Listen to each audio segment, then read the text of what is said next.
Muy buenas mis amigos, bienvenidos a otro episodio de tu canal Historia Contada. Hoy vamos a trabajar el tema del esplendor, la decadencia del Imperio Romano.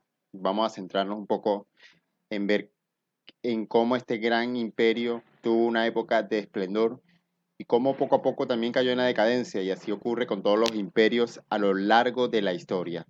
Te invito a que te quedes en el programa. Bien, comenzamos diciendo que en el siglo segundo de la era cristiana, el Imperio Romano abarcaba la parte más próspera de la tierra y de hecho la porción más civilizada de la humanidad en ese momento. Los confines de tan extensa monarquía estaban resguardados por la fama antigua y el valor disciplinado. Esto para que entendamos cómo el Imperio Romano fue un imperio que abarcó diferentes partes del mundo conocido y ejercía una eficaz autoridad por sus leyes y sus costumbres. Esto sobre todo en su época de esplendor. Podemos decir desde la historia que el Imperio Romano mostraba una autoridad soberana desde el Senado romano. De hecho, era desde donde ellos ejercían la autoridad. Era la potestad ejecutiva del gobierno. Y las principales conquistas de los romanos fueron obra de la República. Así lo constituyeron ellos en ese primer momento. Los emperadores solían darse por satisfechos con afianzar los dominios obtenidos por la política del Senado. Luego está muy a la par el esplendor con esta autoridad que tenía el Senado, una autoridad soberana y que se basaba en una constitución libre. Sí, para nadie es un secreto que el Imperio Romano fue una de las grandes civilizaciones antiguas y que tuvo un impacto en el mundo, una de las más grandes de la historia, sobre todo porque nos dejó muchas cosas que son legado. El Imperio Romano realizó grandes aportaciones, entre ellas podemos hablar un poco de las que tienen que ver con el sistema jurídico moderno. Incluso se dice que fueron precursores del periódico.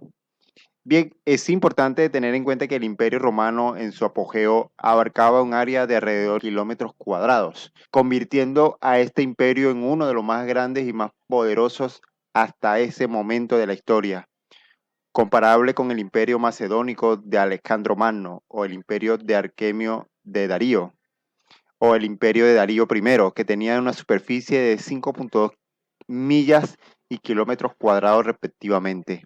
Entre las obras arquitectónicas, incluso ingeniería, podemos decir que hay muchas. Entre ellas el arco romano, por ejemplo, se convirtió en un aspecto fundacional de la arquitectura occidental, la arquitectura tal como la entendemos hoy.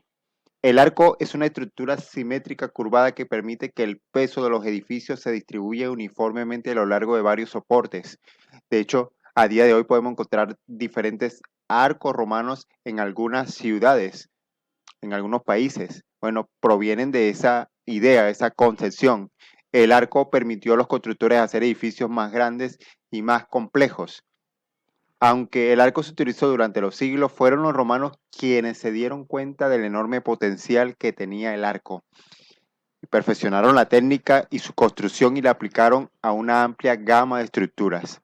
Por lo tanto, el arco romano fue la base de la maestría arquitectónica de Roma, que les permitió edificios más grandes, caminos más largos y sobre todo mejores acueductos. Esto con referencia a lo que tiene que ver a la etapa del esplendor del Imperio Romano. Entre otra etapa del esplendor del Imperio Romano tenemos que hablar de los acueductos. Los acueductos romanos se consideran la maravilla de la ingeniería. Aunque los acueductos fueron ideados mucho antes en la India, Egipto y Grecia, pero fueron los romanos que mejoraron la estructura. De hecho, construyeron acueductos a lo largo de su imperio y construyeron una compleja y extensa red de suministros de agua. Fíjense lo importante, el agua. El agua que significa un punto de inicio para la vida. Sí, como sabemos, sin agua no podemos estar. Bueno, esto que es importante, los romanos supieron aprovecharlo. Utilizaban los acueductos para llevar agua a sus ciudades, para beber, para regar y para otros fines. Por lo tanto, la canalización de las aguas residuales lejos de las ciudades hacía cuerpos de agua más lejanos. Esto convertía al Imperio Romano de ese momento en un pilar de esplendor porque sabían cómo conducir sobre todo el tema del agua y de lo importante que es para la vida. A día de hoy también es importante. Sin agua no podemos subsistir, aunque estemos en una ciudad y no tenemos agua, pues lo vamos a pasar mal. Si estamos en una vida de campo también lo vamos a pasar mal si no tenemos agua. El agua es primordial. Bueno, los romanos tenían el agua como punto de inicio también de su esplendor y de su vida. De hecho, el primer acueducto de Roma dice que se construyó en el año 312 y posterior a eso siguieron haciendo acueductos por casi 500 años. La mayoría de los acueductos romanos demostraron ser duraderos y unos pocos todavía están en uso. Fíjense, a pesar de que ha pasado casi 2000 años, siguen estando en uso algunos. Bueno, los acueductos de Roma requirieron una gran cantidad de planificación. Imaginémonos todo lo que tuvieron que hacer para planificar estos acueductos y fueron hechos a partir de una serie de tuberías, túneles, canales y puentes. Todo esto nos indica el esplendor del Imperio Romano, su época de esplendor. Si eran capaces de planificar esto era porque hacían hazañas y esto fue una de las hazañas de ingeniería más importantes de la antigua Roma.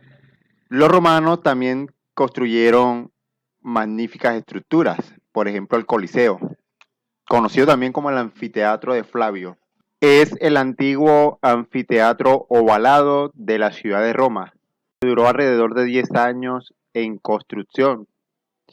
Bueno, el Coliseo se usaba para los concursos de gladiadores y otros espectáculos públicos como drama, caza de animales y simulacros de batallas marítimas. Es importante tener en cuenta lo que usaban los romanos para divertirse y para ello tomamos al circo romano como un ejemplo, como en el circo romano se hacían luchas entre los gladiadores. Y para que entendamos lo que eso significaba, podemos hacer el paralelismo con lo que hoy vemos en los juegos del calamar, por ejemplo, donde hay una serie de juegos, bueno, se proponen una serie de juegos a través de una serie popular que se ha hecho ha sido muy visitada en Netflix, donde se invita o se nos hace pensar a nosotros como jugadores en medio de un circo, así como en el mundo romano que jugaban. Bueno, en este caso lo que se busca es tomar el ocio en un sentido ya más de juego y de juego que toman las vidas humanas, como se puede dar el sentido a los juegos del calamar en la serie de Netflix. Una serie que, por cierto, ha tenido gran repercusión a nivel de las redes y ha dejado mucho de qué hablar, por supuesto, que tiene un sentido profundo en el ser humano, sobre todo el sistema de control. Bueno, eso en el Imperio Romano era el pan de todos los días también, como a nivel del imperio lo que buscaban era dominar y controlar a la población. De ahí viene también esa famosa frase que hoy conocemos como pan y circo. Es decir, trataban de darle diversión a las personas para así alejarlo un poco de las verdaderas realidades y del significado de lo que era la persona. Y esto es un poco lo que había en el sustrato del Imperio Romano, que a mi modo de ver también causa lo que es la decadencia. Pero bien, haciendo un pequeño paréntesis, tenemos que tener claro que muchas veces moldea los imperios y lo que lleva precisamente a su destrucción es la decadencia moral, la decadencia que hay. Bueno, el imperio romano en ese momento empieza a vivir ese quiebre, esa decadencia. Bueno, ya hemos hablado de algunas obras importantes, como la fue, por ejemplo, la del Coliseo, o como la del Panteón, por ejemplo. Los sistemas de carreteras que ellos construyeron a lo largo de los siglos. Bueno, todo eso es importante. El derecho romano, por ejemplo, el que sentó las bases del sistema jurídico moderno. Bueno, todo eso es importante. Pero el punto de inflexión en este esplendor del Imperio Romano es la decadencia moral. Es como el punto en el cual ya empieza a bajar. En el siguiente episodio vamos a hablar un poco de lo que son las características que llevaron al Imperio Romano a la decadencia. Y lo vamos a ver desde el punto de vista histórico. Vamos a ir viendo las dos posturas que nos dan los historiadores y cómo se va dando poco a poco esta caída del imperio hasta que por fin termina totalmente destruido. Recordemos que los imperios nacen, tienen un esplendor y finalmente terminan. Bien, mis amigos, así estamos llegando al final de otro episodio de tu canal Historia Contada. Te invito a que te suscribas al canal, que le des a la campanita para que te lleguen todas las notificaciones y por supuesto que me des un like. Nos despedimos, hasta la próxima.